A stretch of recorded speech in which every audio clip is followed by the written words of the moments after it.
आप सबका हमारे YouTube चैनल पर स्वागत है।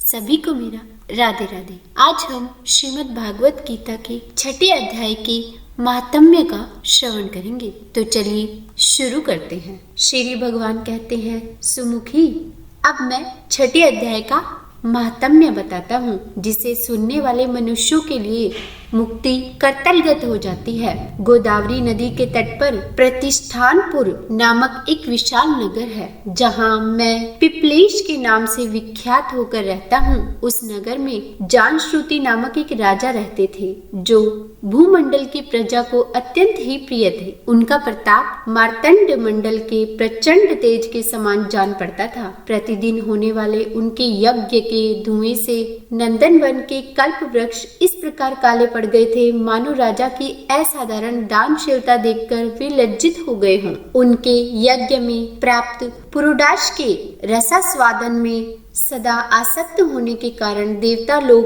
कभी प्रतिष्ठानपुर को छोड़कर बाहर नहीं जाते थे। उनके दान के समय छोड़े हुए जल की धारा प्रताप रूपी तेज और यज्ञ के धूमों से पुष्ट होकर मेघ ठीक समय पर ही वर्षा करते थे। उस समय राजा के शासन काल में इतियों, जिसे कि खेतों में होने वाले 6 प्रकार के उपद्रवों को कहा गया है, के लिए कहीं थोड़ा भी स्थान नहीं मिलता था और अच्छी नीतियों का सर्वत्र प्रसार होता था। वे बावली, कुएं और पोखरे खुदवाने के बहाने मानो प्रतिदिन पृथ्वी के भीतर की निधियों का अवलोकन करते थे। एक समय राजा के दान, तप, यज्ञ और प्रजा पालन से संतुष्ट होकर स्वर्ग के देवता उन्हें वर देने के लिए आए।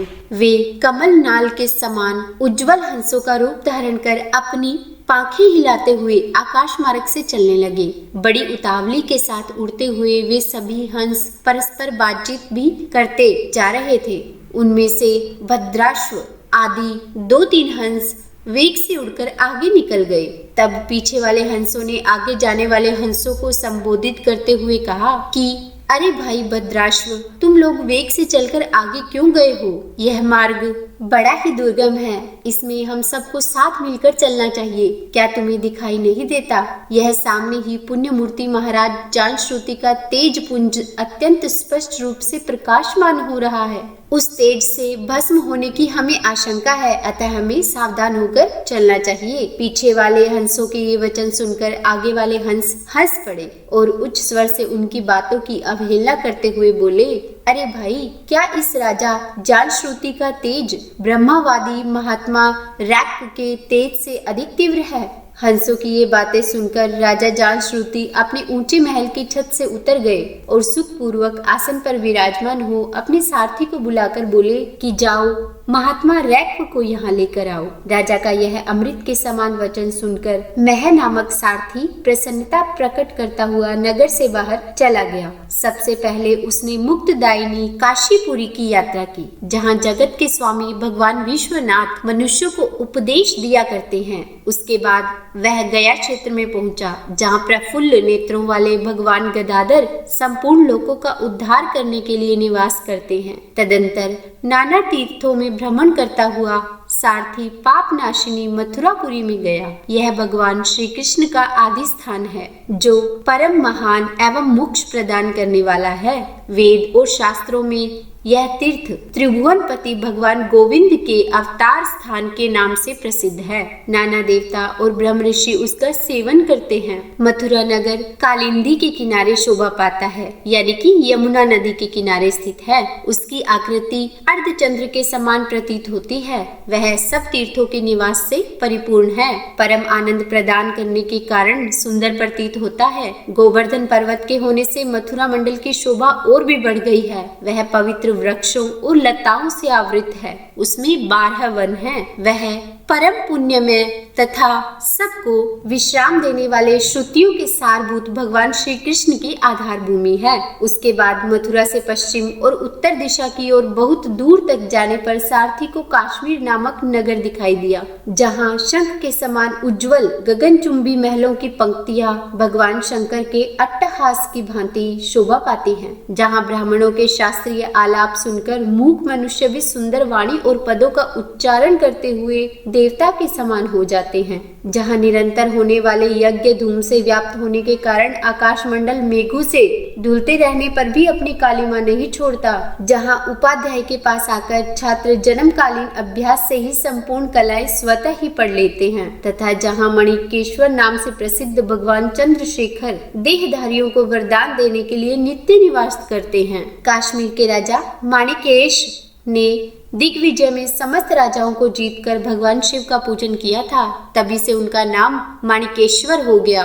उन्हीं के मंदिर के दरवाजे पर महात्मा रैक्व एक छोटी सी गाड़ी पर बैठे अपने अंगों को खुजलाते हुए वृक्ष की छाया का सेवन कर रहे थे। इसी अवस्था में सारथी ने उन्हें देखा। राजा के बताए हुए भिन्न भिन्न चिन्हों से उसने शीघ्र ही रैक्व को पहचान लिया और उनके चरणों में प्रणाम करके कहा, ब्राह्मण, आप किस स्थान पर रहते हैं? आपका पूरा नाम क्या है? आप तो सदा स्वच्छंद विचरने वाले हैं, फिर यहाँ किस लिए ठहरे हैं और इस समय आपका क्या करने का विचार है? सारथी के ये वचन सुनकर परम आनंद में निमग्न महात्मा रैक्व ने कुछ सोचकर उनसे कहा, यद्यपि हम पूर्ण काम हैं, हमें किसी वस्तु की आवश्यकता नहीं है, तथापि कोई भी हमारी मनोवृत्ति के अनुसार परिचर्या कर सकता है।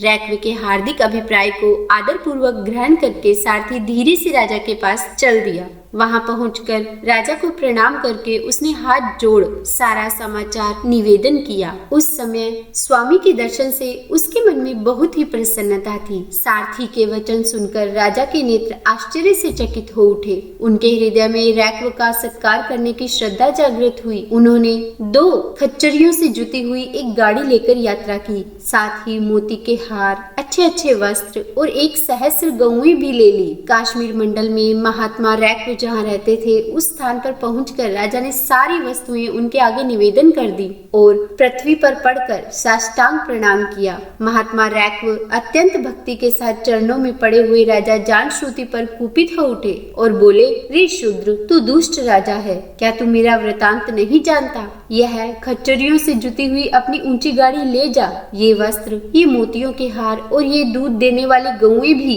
स्वयं ही ले जा। इस तरह आज्ञा देकर रैक्व ने राजा के मन में भय उत्पन्न कर दिया। तब राजा ने शाप के भय से महात्मा रैक्व के दोनों चरण पकड़ लिए और भक्ति पूर्वक कहा, ब्राह्मण, मुझ पर प्रसन्न होइए। भगवान, आप में यह अद्भुत महात्म्य कैसे आया? प्रसन्न होकर मुझे ठीक ठीक बताइए। रैक्व ने कहा, राजन, मैं प्रतिदिन गीता के 6 अध्याय का जप करता हूँ, इसी से मेरी तेजो राशि देवताओं के लिए भी दुस्सह है। तदंतर परम बुद्धिमान राजा जान श्रुति ने यत्न पूर्वक महात्मा रैक्व से गीता के 6 अध्याय का अभ्यास किया। इससे उन्हें मोक्ष की प्राप्ति हुई। इधर रैक्व भी भगवान माणिकेश्वर के समीप मोक्षदायक गीता के 6 अध्याय का जप करते हुए सुख से रहने लगे। हंस का रूप धारण करके वरदान देने के लिए आए हुए देवता भी विस्मित होकर स्वेच्छानुसार चले गए। जो मनुष्य सदा इस एक ही अध्याय का जप करता है वह भी भगवान विष्णु के ही स्वरूप को प्राप्त होता है, इसमें तनिक भी संदेह नहीं है।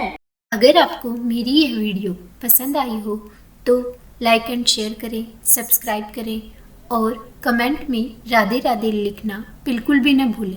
राधे राधे।